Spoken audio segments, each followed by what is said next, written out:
I was just feeling some grief before you came and found me. Looking out at the water there, birds diving for fish, you know, seals out there. And I just felt like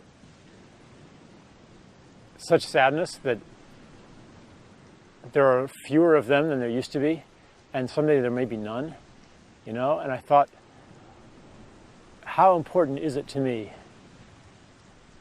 that there's a future with birds and fish and seals? It's not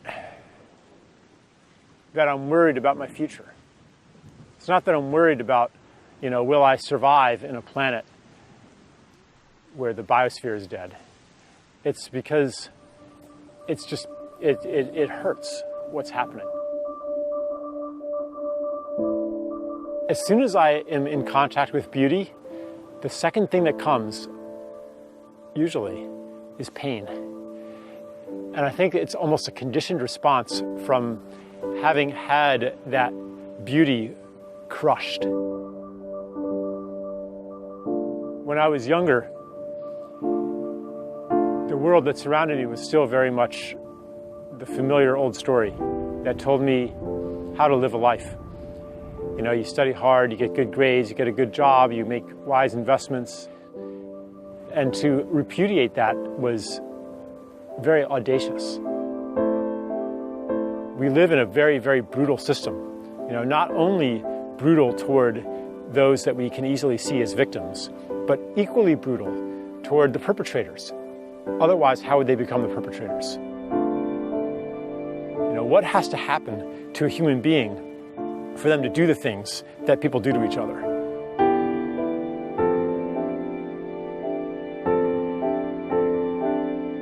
You know, a lot of people look at the state of the planet with despair because the truth has been out there for decades now about what we're doing to the biosphere and what's going to happen if we keep doing it.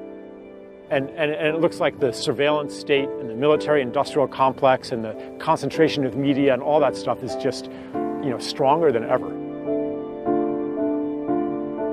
I think what's happening is that underneath the surface, the ideological core of our civilization is hollowing out.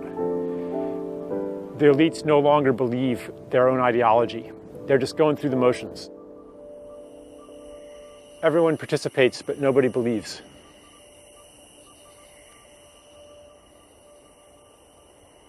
In order to find your way, you must get lost.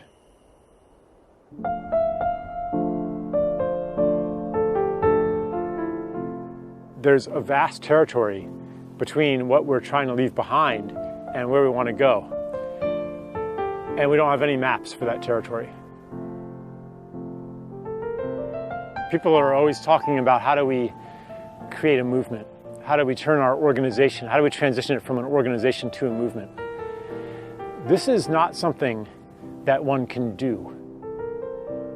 A movement is not something that one creates. A movement creates us.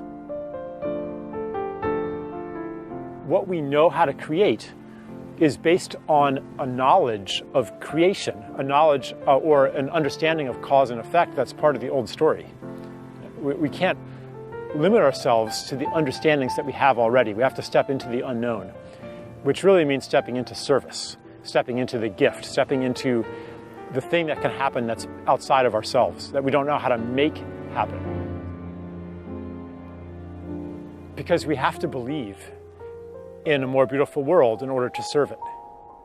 Or let's say to the extent that we believe in it, we can serve it.